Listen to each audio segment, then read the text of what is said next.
Good evening. This is latest Little Groceries from ETU CARC Mall. Some noodles, bread, oranges, chicken. Okay, chicken. It's only $23 something. My son buy for us.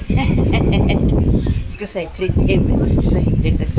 So he pay cash just now. Okay? Yeah, $23 something. Let's listen for the retirement. My son is at home resting. Later on, he will go out first. Okay, enjoy folks. Itong Blackford, the work of Singapore. Latest Little Groceries. July 25, 2026. Okay, enjoy. I have my chips here. Okay, enjoy Singapore. Latest Little Grocery. July 25, 2026. Okay, Singapore.